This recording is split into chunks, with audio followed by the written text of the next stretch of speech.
तीसरे ऑडिट दिवस के मौके पर दिल्ली में आयोजित एक कार्यक्रम का राष्ट्रपति द्रौपदी मुर्मू ने किया उद्घाटन। कहा, विश्व में भारत की अग्रणी स्थिति ऑडिट के क्षेत्र में भी देती है दिखाई। राष्ट्रीय प्रेस दिवस के अवसर पर दिल्ली में कार्यक्रम का किया गया आयोजन। स्वतंत्र प्रेस के महत्व को उजागर करने के लिए हर वर्ष 16 नवंबर को मनाया जाता है ये दिवस।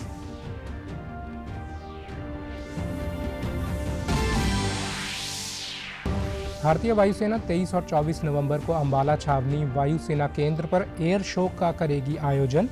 एयर शो के दौरान सूर्य किरण और आकाशगंगा की टीम वायुसेना के जवानों के साथ आकाश में अपने कौशल का करेगी प्रदर्शन।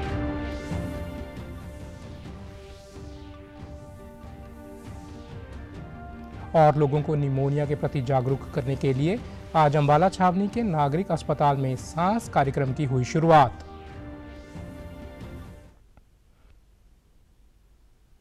नमस्कार, मैं चंदन शर्मा। अब समाचार विस्तार से। राष्ट्रपति द्रौपदी मुर्मू ने कहा है कि ऑडिटर को आलोचक नहीं बल्कि सुशासन का सूत्रधार समझना जाना चाहिए। तीसरे ऑडिट दिवस के मौके पर दिल्ली में एक कार्यक्रम का उद्घाटन करते हुए राष्ट्रपति ने कहा कि विश्व में भारत की अग्रणी स्थिति ऑडिट के क्षेत्र में भी दिखाई देती है। भारत की G20 की अध्यक्षता का दौरा CAG ने सुप्रीम ऑडिट संस्थाओं की अध्यक्षता की और भारत कई देशों को ऑडिट के क्षेत्र में प्रशिक्षण भी दे रहा है। हम स्वाधीन भारत की विकास यात्रा से गुजर रहे हैं। इस दौर में औपनिवेशिक सोच से अलग क्षमता मूलक और लोकतांत्रिक सोच के साथ आगे बढ़ना है। जो परंपराएं इन मूल्यों के अनुरूप नहीं हैं, उन्हें छोड़ने या उनमें सुधार करने की जरूरत है। समुदाय में भारत की अग्रणी स्थिति ऑडिट के क्षेत्रों में भी दिखाई देती है। भारत द्वारा G20 की अध्यक्षता की सर्वत्र सराहना की जाती है। विश्व की कुल GDP में G20 देशों का लगभग 85% हिस्सा है। इसलिए G20 देशों में फाइनेंशियल प्रोप्राइटी तथा सुशासन को और सुदृढ़ बनाने को विश्वव्यापी लाभ होगा। भारत द्वारा G20 की अध्यक्षता के दौरान भारत के CNAG श्री गिरीश चंद्र मुर्मू जी ने G20 देशों के सुप्रीम ऑडिट इंस्टीट्यूशंस की अध्यक्षता की। भारत द्वारा SAI-20 की अध्यक्षता के दौरान ब्लू इकोनॉमी और रेस्पॉन्सिबल आर्टिफिशियल इंटेलिजेंस के मुद्दों पर जोर दिया जाना, भविष्य के बारे में रोड मैप तैयार करना अच्छी प्रयास है। आज राष्ट्रीय प्रेस दिवस है। स्वतंत्र प्रेस के महत्व को उजागर करने के लिए ये दिवस हर वर्ष 16 नवंबर को मनाया जाता है। आज ही के दिन भारत प्रेस परिषद ने पत्रकारिता के मानकों की निगरानी का काम संभाला था। 1997 से परिषद विभिन्न संगोष्ठियों के माध्यम से राष्ट्रीय प्रेस दिवस मनाती है। इस वर्ष राष्ट्रीय प्रेस दिवस का विषय है कृत्रिम बुद्धिमत्ता के युग में मीडिया। प्रेस दिवस के अवसर पर आज नई दिल्ली में एक कार्यक्रम का आयोजन किया गया। इस दौरान उपराष्ट्रपति जगदीप धनखड़ ने मुख्य अतिथि के तौर पर शिरकत की। कार्यक्रम में केंद्रीय मंत्री अनुराग सिंह ठाकुर भी उपस्थित रहे। इस मौके पर उपराष्ट्रपति जगदीप धनखड़ ने सभागार को संबोधित करते हुए कहा कि आज संपादकों का काम और मुश्किल हो गया है। उन्होंने कहा कि AI की कई चुनौतियां हैं तो कई लाभ भी हैं। उपराष्ट्रपति ने कहा कि हमारी जिम्मेदारी है कि हम समाज को सही जानकारी उपलब्ध कराएं। It is the moral duty of the media to tell the truth and nothing but the truth.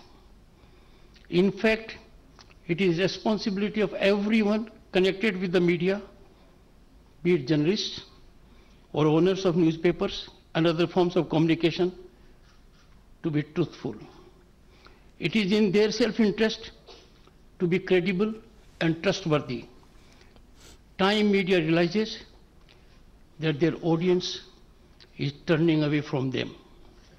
A hard reality, a writing on the wall.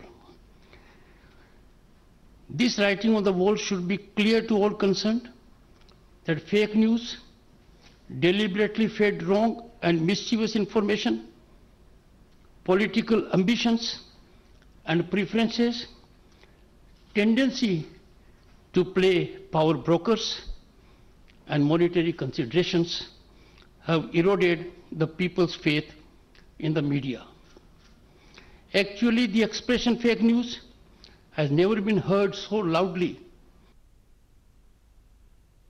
वहीं मुख्यमंत्री मनोहर लाल ने भी प्रेस दिवस के अवसर पर सभी पत्रकारों को इस दिन की शुभकामनाएं दी। उन्होंने सोशल मीडिया प्लेटफॉर्म एक्स पर कहा कि लोकतंत्र के चौथे स्तंभ मीडिया जगत से जुड़े सभी पत्रकार बंधुओं व मीडिया कर्मियों को प्रेस दिवस की हार्दिक शुभकामनाएं।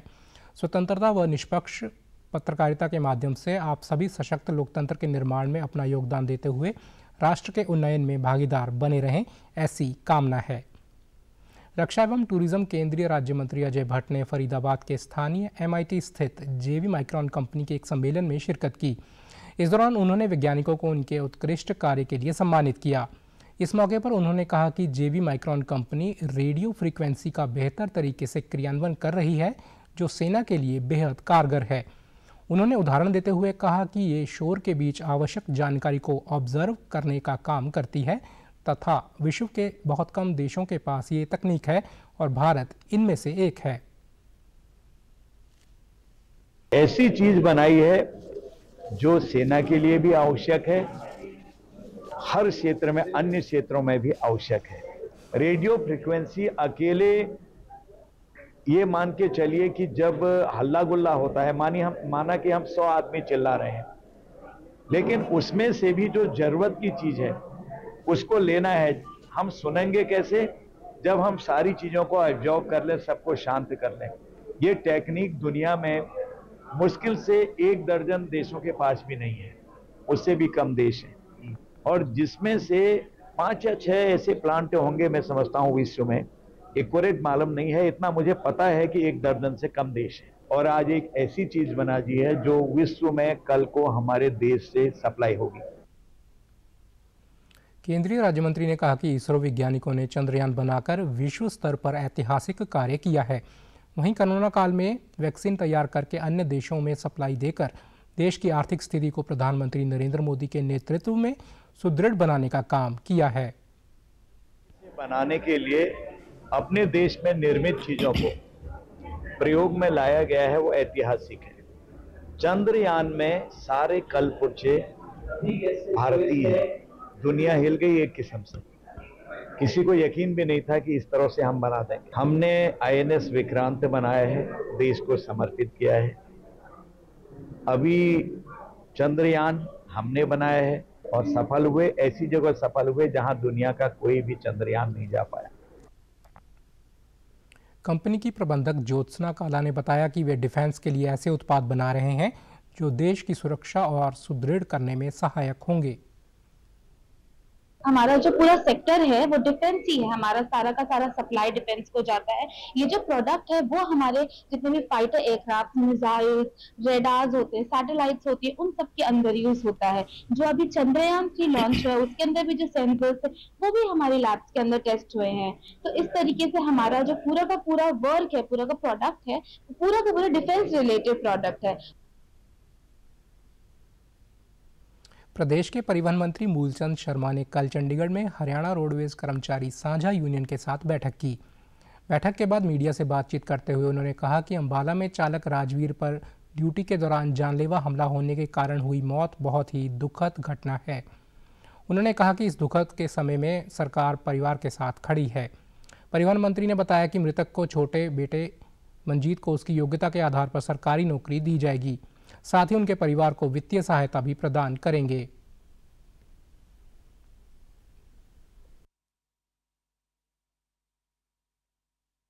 चलो वो तो वापस इसका रास्ता हमने निकाला है। जो भी सरकार से जो भी उसमें क्राइटेरिया है, जो रूल है, उसके तहत रिलैक्सेशन का जो भी मुख्यमंत्री से करेंगे, जो भी परिवार के एक बच्चे को नौकरी मिले उसका करेंगे। पहले भी उसमें जैसे हमने पिछली उसमें डेथ हुई थी उसमें भी रिलैक्सेशन दी थी, इसमें भी हम देंगे। पहला हादसा है, बस स्टैंड में मौत हुई है, माननीय मुख्यमंत्री सरकार उसमें रिलैक्सेशन देकर उस परिवार को स्थायी नौकरी दे। और हमने कहा HKRL से भी है, वो हमारे हाथ में है, वो आज करने का, उसमें जो समय लगेगा वो समय। जो परिवार की दूसरा है कि जो परिवार की जो भी मौत है, जो भी परिवार की माँ है बच्चों की, उनकी मौत भी हम करेंगे सारे मिलके, कर्मचारी में भी शामिल हो। हम सब लोग इस परिवार की मदद करेंगे और जो भी इनकी परिवार की मांग है उसको पूरा करने का हम काम करेंगे। नहीं, रोडें जो मेरा अपनी ग्रांट है मैं दूंगा उस परिवार की मदद मैं भी करूंगा और मुझे करनी भी चाहिए। दुनिया के हम देते हैं कहीं ऑपरेशन के लिए, गौशाला के, धर्मशाला के लिए, दूसरे इस परिवार की मदद करेंगे। वो हमारा धर्म है, वो कर्तव्य उसे हम करेंगे। इस बैठक में परिवहन विभाग के प्रधान सचिव डॉक्टर नवदीप विर्क, अंबाला डिपो के महाप्रबंधक पी अश्विनी के अलावा अन्य यूनियनों व प्रधान व महासचिव उपस्थित थे। बैठक के बाद में यूनियन के प्रधानों ने धरना खत्म करने का निर्णय लिया और मृतक का पार्थिव शरीर उसके पैतृक गांव पहुंचा दिया गया। प्रदेश के सहकारिता एवं जन स्वास्थ्य अभियांत्रिकी मंत्री डॉक्टर बनवारी लाल ने आज रोहतक सहकारी चीनी मिल के 68वें पिराई सत्र की शुरुआत की। उन्होंने पूर्व मंत्री मनीष ग्रोवर व मिल की प्रबंधक निदेशक मेजर गायत्री अहलावत के साथ बॉयलर पूजन कर रिमोट से पिराई सत्र की शुरुआत की तथा हवन यज्ञ में पूर्ण आहुति डाली।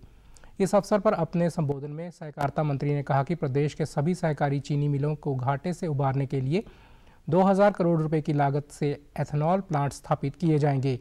इसके अलावा सहकारी चीनी मिलों में कंप्रेस्ड बायोगैस प्लांट स्थापित करने का भी प्रस्ताव है। रोहतक सहकारी चीनी मिल में 120 KLPD क्षमता एथेनॉल प्लांट लगाया जाएगा, जिससे महम सहकारी चीनी मिल को भी जोड़ा जाएगा।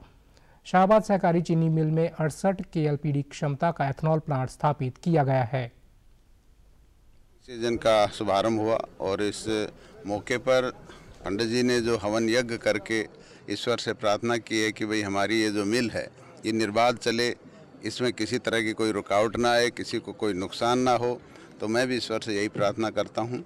और किसानों के लिए जो ये गन्ना मिल है, किसानों की एक अपनी मिल है और जो डायरेक्ट जो फ़ायदा किसानों को मिलता है इस गन्ना मिल से मिलता है। किसानों से भी सहयोग की उम्मीद करता हूं कि वो अपना गन्ना साफ़ सुथरा करके लाएं ताकि हमारी रिकवरी रेट अच्छी हो। कोऑपरेटिव शुगर मिल की कोई शिकायत नहीं, आज तक समय पर पेमेंट दी हमने और आगे भी समय पर पेमेंट देंगे।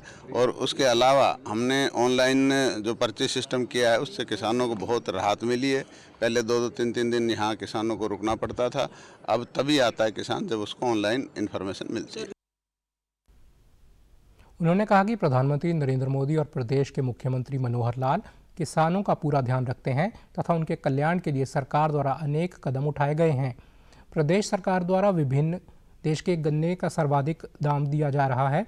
मुख्यमंत्री द्वारा गन्ने के दाम 14 रुपये प्रति क्विंटल बढ़ाने की घोषणा की है, जिससे अब प्रदेश में गन्ने के दाम 386 रुपये प्रति क्विंटल किसानों को मिलेंगे।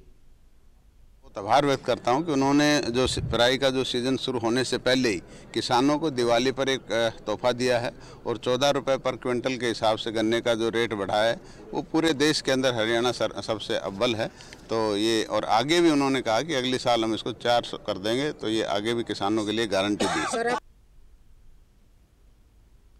प्रदेश के गृह मंत्री अनिल विज ने आज अंबाला छावनी के महेश नगर में 3 करोड़ 29 लाख रुपए की लागत से जगाधरी रोड से बव्याल तक रोड के नवीनीकरण कार्य का शिलान्यास किया। इस दौरान कहा कि ये 2.5 किलोमीटर रोड कंक्रीट की बनेगी, जो कि 18 फुट चौड़ी होगी। उन्होंने कार्यकर्ताओं से आह्वान किया कि वे सड़क निर्माण के दौरान इसकी गुणवत्ता का अवश्य ध्यान रखें। गृह मंत्री ने बताया कि छावनी में नगर परिषद द्वारा 65.38 करोड़ की लागत से 260 सड़कें बनाई जा रही हैं, जबकि PWD द्वारा 42.15 करोड़ रुपए की लागत से 24 सड़कें बनाई जा रही हैं। दोनों विभाग द्वारा कुल 90.87 किलोमीटर लंबी सड़कों का निर्माण छावनी में किया जाएगा। और ये कंक्रीट की बनावे, सीमेंट की, मैं कार्यकर्ता बंधुओं से, आम जनों से ये प्रार्थना करता हूँ कि आप अपनी देख रेख में बनवाएं ताकि अच्छी इतनी बढ़िया सड़क बन जाए कि दोबारा हमें इसकी जरूरत ना पड़े। सीमेंट की सड़क को कई साल निकाल जाती है। अनिल विज ने बताया कि सिंचाई विभाग द्वारा अपने क्षेत्र में ड्रेन को पक्का किया जा चुका है। उन्होंने बताया कि भविष्य में मशीनें नाले में उतरकर सफाई करेंगी, जिससे बेहतर तरीके से सफाई हो सकेगी। इसकी तरह टांगरी नदी के इंडस्ट्री एरिया तरफ से बांध को भी पक्का किया जाएगा। उन्होंने बताया टांगरी नदी को 10-10 फुट गहरा किया जाएगा। फ्लड कंट्रोल की बैठक में इस कार्य के लिए 22 करोड़ रुपए की राशि मंजूरी करवाई गई है। मैंने गुड़गुड़िया नाले को कंक्रीट का बना दिया। अब उसमें मशीन उतरकर उसको साफ कर सकती है। अब देखो आगे आगे हमें आदमी नहीं मिलेंगे जो नाले में उतर के साफ करें, इसलिए हमने पहले ही सोचा उसको बनवा दिया। नेशनल का ड्रेन का शुरू करा दिया। जो कमेटी से बाहर का पोर्शन था अप स्ट्रीम भी यानी बोर के पास भी और डाउन स्ट्रीम में वहां टांगरी बनने तक मैंने पक्का करवा दिया। और इस बार फ्लड कंट्रोल बोर्ड की मीटिंग में ये बीच वाला भी मंजूर करा दिया। लगभग 22 करोड़ रुपए से ये बनेगा और ये सारा नाला कंक्रीट का बनेगा।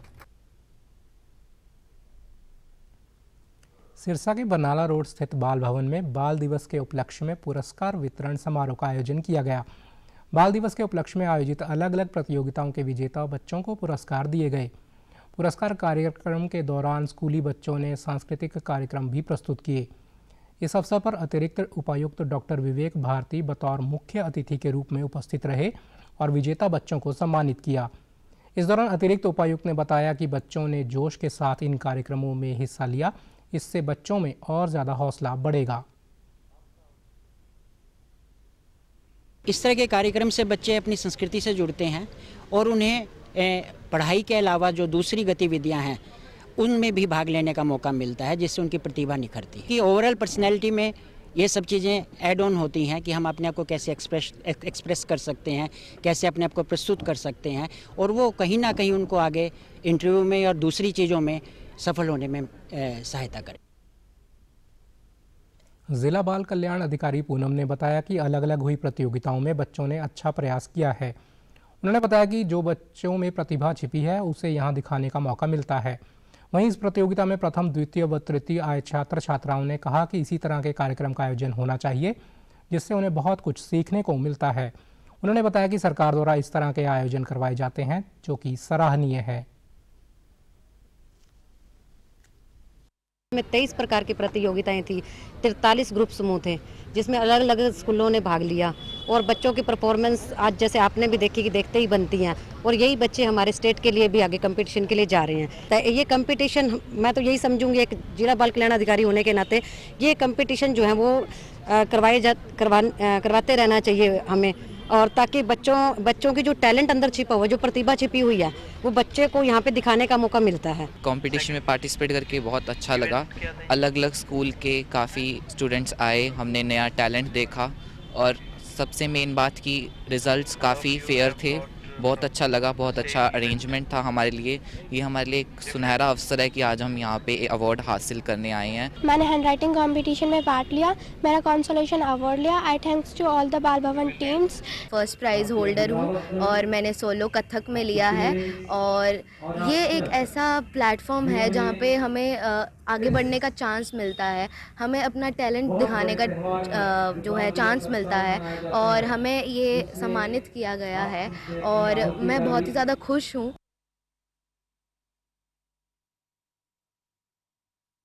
नवंबर को अंबाला छावनी वायुसेना केंद्र पर एयर शो का आयोजन करेगी। एयर शो के दौरान सूर्य किरण और आकाशगंगा की टीम वायुसेना के जवानों के साथ आकाश में अपने कौशल का प्रदर्शन करेंगी। वायुसेना ने एयर शो के लिए सभी आवश्यक व्यवस्थाएं कर ली हैं। सुरक्षा के मद्देनजर वायुसेना केंद्र के आसपास ड्रोन उड़ाने पर रोक के लिए धारा 144 के तहत आदेश जारी किए जा चुके हैं। लोगों को निमोनिया के प्रति जागरूक करने के लिए आज अंबाला छावनी के नागरिक अस्पताल में सांस कार्यक्रम की शुरुआत की गई। इस अवसर पर पीएमओ डॉक्टर राकेश सहल, बाल रोग विशेषज्ञ डॉक्टर सुरेश कंसल, कार्यक्रम अधिकारी डॉक्टर चित्रा ने रोगियों व उनके परिजनों को सरकार की इस योजना से अवगत कराया। कार्यक्रम अधिकारी डॉक्टर चित्रा ने बताया कि सरकार समय समय पर लोगों को जागरूक करती है। सर्दी का मौसम आ रहा है, इसलिए सांस कार्यक्रम चलाया गया है।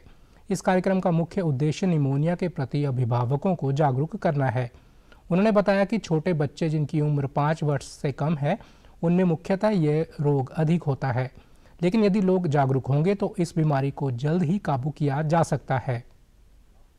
से छोटे बच्चे हैं, जो नया जन्मा बच्चा पैदा होता है उसके उसके बाद कुछ 1-1.25 महीने से लेके 2 साल 2 महीने तक, 2 महीने से 5 साल तक इतने छोटे शिशु जो होते हैं उनका मृत्यु दर बहुत अधिक हो गया है हरियाणा में इंडिया के कंपैरेटिवली।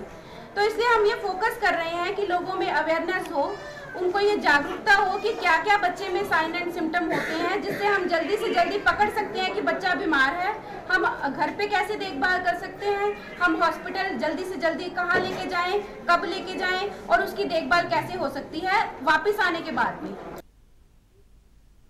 बाल रोग विशेषज्ञ व सीनियर मेडिकल अफसर डॉक्टर सुरेश कंसल ने बताया कि बच्चे की हालत बिगड़ने से पहले ही उसे अपने नज़दीकी चिकित्सा केंद्र पर लेकर जाएं और जांच करवाएं। पीएमओ डॉक्टर राकेश सहल ने बताया कि वे शुरुआती दिनों में ही यदि बीमारी का पहचान कर लेते हैं तो बीमारी पर शीघ्रता से काबू पाया जा सकता है। विंटर्स में एज कम्पेयर टू समर थोड़ी सी प्रॉब्लम ज़्यादा आती है, निमोनिया के केसेस ज़्यादा होते हैं, तो इसीलिए लोगों को बताया गया है कि बच्चे की हालत बिगड़ने से पहले ही हमें बच्चे के जो साइन या बच्चे में जो लक्षण दिखते हैं उसके बारे में पता हो तो हम अपने जो नज़दीक के डॉक्टर हैं या कोई सिविल हॉस्पिटल है हम वहाँ पर दिखाएं, ताकि निमोनिया होने से पहले, बिगड़ने से पहले ही हम उसको पकड़ सकें और सक्सेसफुली ट्रीट कर सकें। अगर घर में किसी को खांसी है तो नवजात शिशु के पास मत जाने दीजिए जब तक उसकी खांसी ठीक नहीं होती, नहीं तो बच्चा बहुत जल्दी इन्फेक्शन, वो तो एक मासूम है, बिल्कुल नया नया इस दुनिया में आया है, तो उसके वो खांसी ना पकड़ ले, खांसी से ही इन्फेक्शन से ही खांसी होती है, बुखार आ गया, पसली चलने लगी, सांस तेजी चलने लगे तो इमीडिएटली कभी नहीं जाना है। सरकार ने सब कुछ मुफ्त तो दिया है, डॉक्टर, स्टाफ, नर्सिस, टेस्ट, दवाइयाँ, बेड्स। सरकार की जन कल्याणकारी नीतियों को घर घर तक पहुंचाने के लिए सरकार ने कवायद शुरू कर दी है। सूचना जनसंपर्क एवं भाषा विभाग एवं संस्कृति कार्य विभाग के द्वारा हर जिले में भजन मंडली के कलाकारों की भर्तियां शुरू कर दी गई हैं, जो गीतों के माध्यम से लोगों को गांव-गांव, घर-घर जाकर सरकार की जन कल्याणकारी नीतियों के बारे में अवगत कराएंगे। हरियाणा के नूह जिले में 7 खंड हैं। इन सभी 7 खंडों में भजन मंडलियों की भर्ती की जा रही है, जो अलग अलग खंडों के गांव में जाकर लोगों को सरकार की जन कल्याणकारी नीतियों के बारे में गीतों के माध्यम से प्रचार प्रसार करेगी। भजन मंडलियों में भर्ती होने आए कलाकारों को पूरे रंग में देखा गया। 14 भजन पार्टी व एकल कलाकार शामिल हुए। हमने उनके इंटरव्यू लिए, उनका प्रदर्शन देखा और जो भी कलाकार आज चयन हुआ है ये सरकार की जन कल्याणकारी नीतियों का प्रचार प्रसार करेंगे और आम जन तक सरकार की नीतियों के बारे में जानकारी पहुंचाएंगे। इनको 3 साल के लिए सूचीबद्ध किया गया है और आगे विभाग के दिशा निर्देश अनुसार इनसे कार्य लिया जाए। भिन्न भिन्न कलाकार आए थे जो भजन मंडली में जिन्होंने पार्टिसिपेट किया। विभिन्न मंडलियों को हमने सुना, अच्छे से उन्होंने प्रस्तुति दी सभी टीम ने। इसमें जिन कलाकारों का चयन हुआ है वे सभी कलाकार सरकार के जन कल्याण नीतियों का प्रचार प्रसार करने में अपनी भूमिका निभाएंगे। सभी को बहुत बहुत बधाई। सिखों के चौथे गुरु गुरु रामदास जी का प्रकाशोत्सव आज कैथल में बड़ी श्रद्धा और उत्साह से मनाया गया। सिख समुदाय के लोगों ने आज इस पावन अवसर पर एक दूसरे को बधाई दी। कैथल के ऐतिहासिक गुरुद्वारा मंजी साहब में सुबह से ही श्रद्धालुओं ने गुरु ग्रंथ साहब के आगे माथा टेका और शब्द कीर्तन का आनंद लिया। इस अवसर पर गुरुद्वारा परिसर को भव्य ढंग से सजाया गया। इस दौरान श्रद्धालुओं ने बताया कि गुरु रामदास जी महाराज अपने जीवन में संघर्ष करते हुए सादगी का जीवन व्यतीत करते थे। इसके लिए सब उनके जीवन शैली से शिक्षा लेनी चाहिए। ਉਹਨਾਂ ਦੀਆਂ ਦਿੱਤੀਆਂ ਹੋਈਆਂ ਸਿੱਖਿਆਵਾਂ ਕਿ ਬੰਦੇ ਨੂੰ ਕਦੀ ਵੀ ਹਾਰ ਨਹੀਂ ਮੰਨਣੀ ਚਾਹੀਦੀ। ਜੀਵਨ ਦੇ ਵਿੱਚ ਬਚਪਨ ਦੇ ਵਿੱਚ ਅਨਾਥ ਹੋਣ ਤੋਂ ਬਾਅਦ ਵੀ ਕੋਈ ਸਹਾਰਾ ਨਹੀਂ, ਕੋਈ ਪੜ੍ਹਾਈ ਨਹੀਂ, ਪਰ ਐਸੀ ਪੜ੍ਹਾਈ ਕੀਤੀ ਜਿਨ੍ਹਾਂ ਨੇ 30 ਰਾਗਾਂ 'ਚ ਗੁਰੂ ਗ੍ਰੰਥ ਸਾਹਿਬ ਜੀ ਦੀ ਬਾਣੀ ਦਰਜ ਕੀਤੀ ਅਤੇ ਦੁਨੀਆ ਨੂੰ ਦੱਸਿਆ ਕਿ ਕਦੀ ਵੀ ਜ਼ਿੰਦਗੀ 'ਚੋਂ ਹਾਰ ਨਹੀਂ ਮੰਨਣੀ ਚਾਹੀਦੀ। ਅੱਜ ਦੀ ਪੀੜ੍ਹੀ ਵਾਸਤੇ ਬਹੁਤ ਵੱਡਾ ਸੰਦੇਸ਼ ਹੈ ਗੁਰੂ ਰਾਮਦਾਸ ਸਾਹਿਬ ਦਾ ਕਿ ਅਸੀਂ ਨਿੱਕੀ ਜਿਹੀ ਗੱਲ ਤੇ ਹਾਰ ਮੰਨ ਕੇ ਬੈਠ ਜਾਂਦੇ ਹਾਂ ਕਿ ਸਾਡਾ ਆਹ ਕੰਮ ਨਹੀਂ ਹੋਇਆ, ਉਹ ਨਹੀਂ ਹੋਇਆ। ਕਦੇ ਗੁਰੂ ਰਾਮਦਾਸ ਸਾਹਿਬ ਜੀ ਦੇ ਜੀਵਨ ਵੱਲ ਵੇਖੋ, ਜਿਨ੍ਹਾਂ ਨੂੰ ਰੋਟੀ ਖਵਾਉਣ ਵਾਲਾ ਵੀ ਨਹੀਂ ਸੀ ਰਿਹਾ, ਆਪਣੇ ਦਮ ਤੇ ਉਸ ਅਕਾਲ ਪੁਰਖ ਵਾਹਿਗੁਰੂ ਦੇ ਉੱਤੇ ਭਰੋਸਾ ਰੱਖਿਆ ਤੇ ਕਦੀ ਵੀ ਥੱਕ ਕੇ ਨਹੀਂ ਬੈਠੇ ਤੇ ਐਸੀ ਕਿਰਪਾ ਹੋਈ। ਮੈਂ ਸਮਝਦਾ ਕਿ ਉਹਨਾਂ ਵਰਗਾ ਦੁਨੀਆ ਦੇ ਵਿੱਚ ਘਰ ਹੀ ਕੋਈ ਨਹੀਂ। ਹਰ ਪਾਸੇ ਤੋਂ ਹਰ ਤਰ੍ਹਾਂ ਦੀ ਸੰਗਤ ਆਉਂਦੀ ਹੈ, ਸਭ ਦਾ ਸਨਮਾਨ ਹੁੰਦਾ ਹੈ। ਉੱਥੇ ਇਹੀ ਚੀਜ਼ ਸਿਖਾਈ ਜਾਂਦੀ ਹੈ ਕਿ ਜਾਤੀ ਪਾਤੀ ਕੁਛ ਨਹੀਂ ਹੈ, सिर्फ धर्म ਦੇ ਵਿੱਚ ਸੱਚੇ ਪਾਤਸ਼ਾਹ ਇਸ ਹਰ ਇੱਕ ਦੀ ਸੇਵਾ ਕਰਨੀ ਚਾਹੀਦੀ ਹੈ ਬਲੁਕਾ ਦੀ ਔਰ ਧੰਨ ਧੰਨ ਸਾਹਿਬ ਸ੍ਰੀ ਗੁਰੂ ਰਾਮਦਾਸ ਜੀ ਦਾ ਜਿੰਨਾ ਵੀ ਸਤਿਕਾਰ ਕੀਤਾ ਜਾਵੇ ਘੱਟ ਹੈ ਸਾਰੀਆਂ ਸੰਗਤਾਂ ਦਾ ਬਹੁਤ ਬਹੁਤ ਧੰਨਵਾਦ ਹੈ ਜੀ। केंद्रीय मत्स्य पशुपालन दुग्ध एवं डेयरी मंत्रालय 21 से 22 जनवरी को अहमदाबाद में ग्लोबल सम्मेलन आयोजित करेगा। इस सम्मेलन में देश विदेश के करीब 5000 प्रतिनिधि हिस्सा लेंगे। केंद्रीय मंत्री पुरुषोत्तम रुपाला ने बताया कि सम्मेलन का मकसद इस क्षेत्र में भविष्य की चुनौतियों और संभावनाओं पर मंथन करना है। गौरतलब है कि देश में मछली पालन का उत्पादन पिछले 8 वर्षों में 10 गुना बढ़ा है।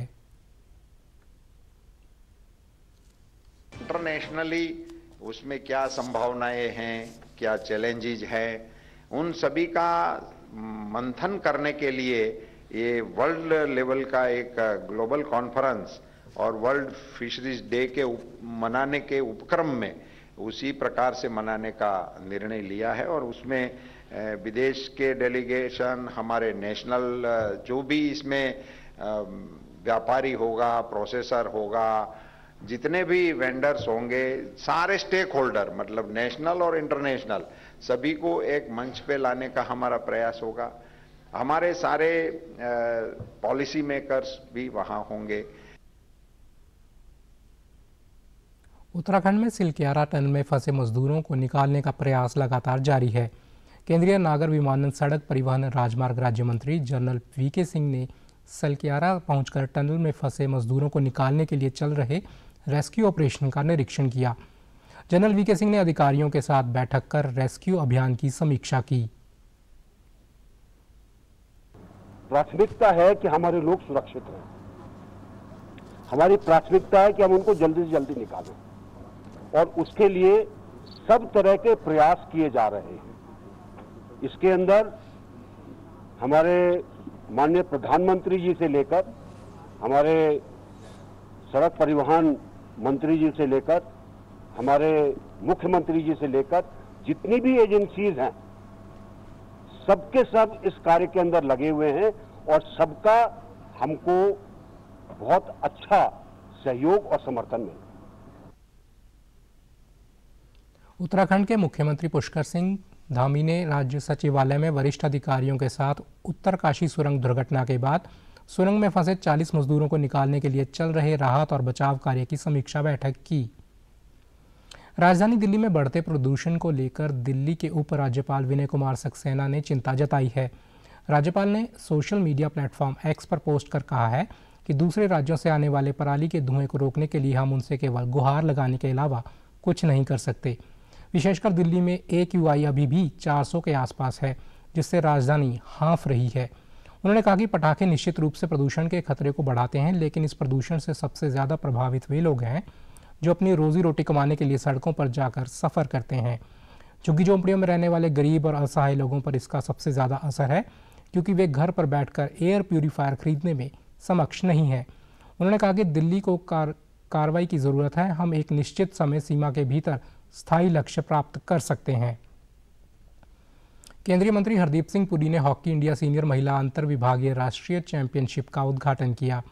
इस दौरान उन्होंने टूर्नामेंट की ट्रॉफी अनावरण भी की।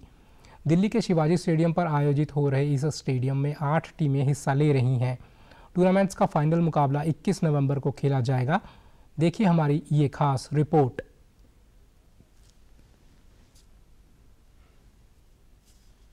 इंडिया सीनियर महिला अंतर विभागीय राष्ट्रीय चैंपियनशिप का आयोजन दिल्ली के शिवाजी स्टेडियम में हो रहा है। 7 दिन तक चलने वाले इस टूर्नामेंट का उद्घाटन केंद्रीय मंत्री हरदीप सिंह पुरी ने हॉकी स्टिक से गेंद को गोल पोस्ट में डालकर की। इस दौरान केंद्रीय मंत्री ने टूर्नामेंट की ट्रॉफी का अनावरण भी किया। कार्यक्रम के दौरान उन्होंने टूर्नामेंट में हिस्सा लेने आए खिलाड़ियों का उत्साहवर्धन करते हुए कहा कि पीएम मोदी के नेतृत्व में देश में खेल का विकास तेजी से हुआ है।